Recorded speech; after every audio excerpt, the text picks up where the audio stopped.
Aí eu dei uma santinha, uma oração da Inha Chica para o Papa Francisco.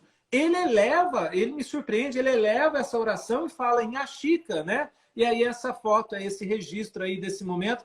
Aí eu falei, e o senhor precisa canonizá-la para a gente, porque quem pediu para eu falar isso foi...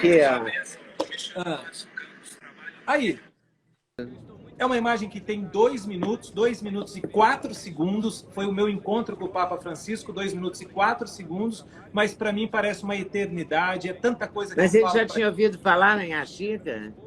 Eu acredito que sim, porque da maneira que ele reagiu, que ele pega a santinha dela, a oração com a relíquia dela, né, um pedacinho de um tecido dela, e eleva aos céus e fala em Chica, eu fico agora na expectativa. Inclusive, quando eu escrevi o livro, eu enviei um pedido para o Vaticano, né, porque a minha maior dúvida hoje, Leda, minha maior curiosidade é saber o que ele fez com a santinha, com essa oração. Será que tá, imagina, será que está do lado da escrivaninha dele? Será que ele reza essa oração com ela, né? Mas aí eu recebi a notícia, a resposta do Vaticano, dizendo que era uma pergunta muito individual, era muito pessoal do Papa Francisco, mas pode deixar que a próxima vez que eu encontrar com ele, eu vou perguntar e vou entregar outra.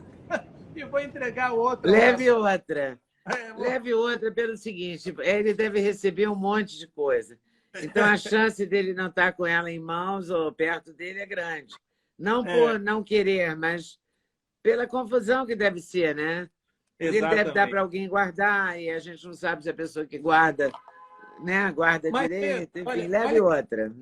Mas olha que curioso, tudo que ele foi ganhando nesse momento, porque ele encontrou comigo e com os outros 70 jornalistas que estavam no voo, os outros 69. Eram 70 profissionais de imprensa no voo junto com ele. Eu era um dos 70 do mundo.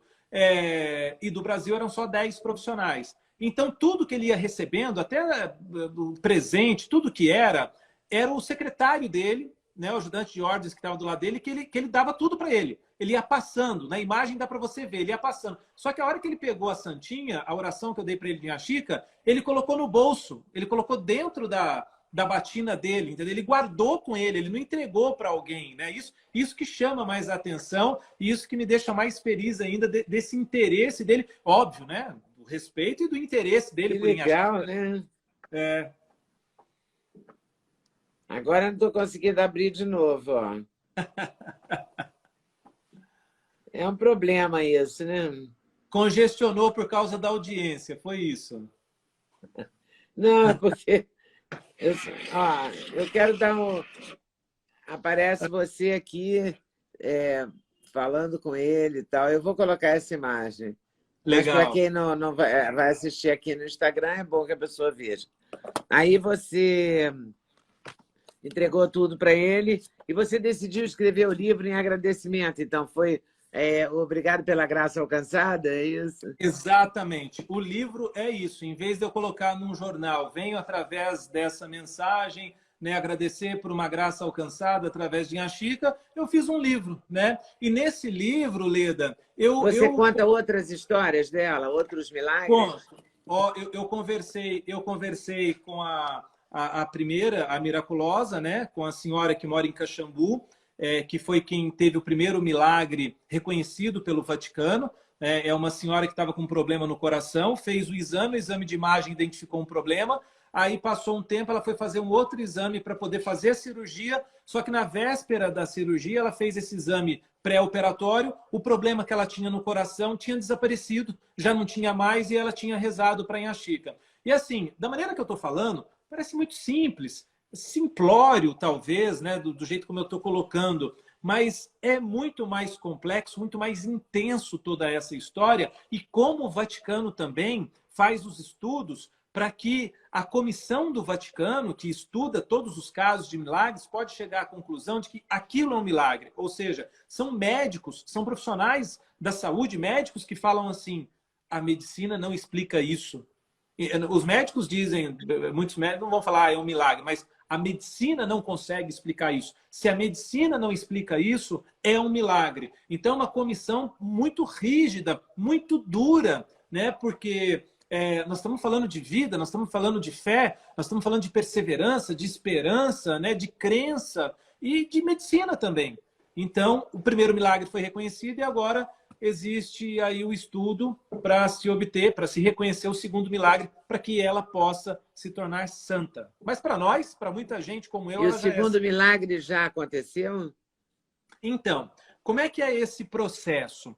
Os milagres vêm acontecendo. Por exemplo, para mim, o que aconteceu em relação ao diagnóstico da Verônica é um milagre, né? Eu até separei uma frase aqui que eu gosto muito dela, mas para eu não errar, é uma frase de Santo Agostinho. Santo Agostinho tinha um ensinamento sobre fé, Leda, e ele dizia o seguinte: a fé consiste em crer no que não se vê e sua recompensa é ver o que se crê.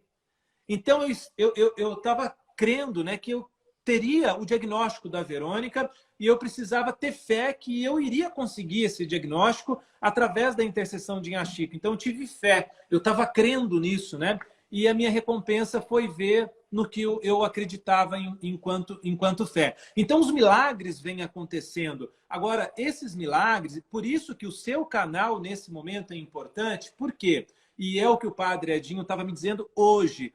As pessoas que rezam, que pedem a intercessão de Inha Chica, elas precisam, depois do resultado da fé, né, de alcançar o que esperava, registrar isso na igreja, precisa comunicar o santuário de Inha Chica, porque aí o santuário encaminha esse candidato a milagre para o postulador da causa. Então, a Inha Chica tem um advogado.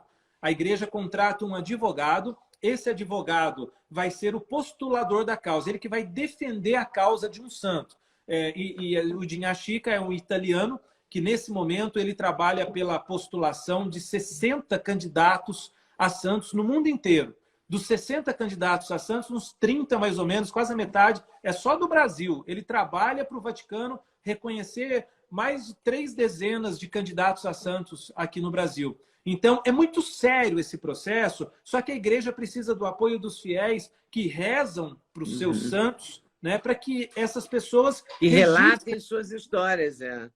Pronto, claro. É isso. Por isso, você está fazendo hoje uma grande prestação de serviço da fé para que as pessoas possam saber disso, né? Não só em relação a Inha Chica, mas em relação a Padre Vítor, por exemplo, que é de Três Pontas, uma cidade perto de Varginha, em relação a outros beatos que tem no Brasil, ou a outros servos, né?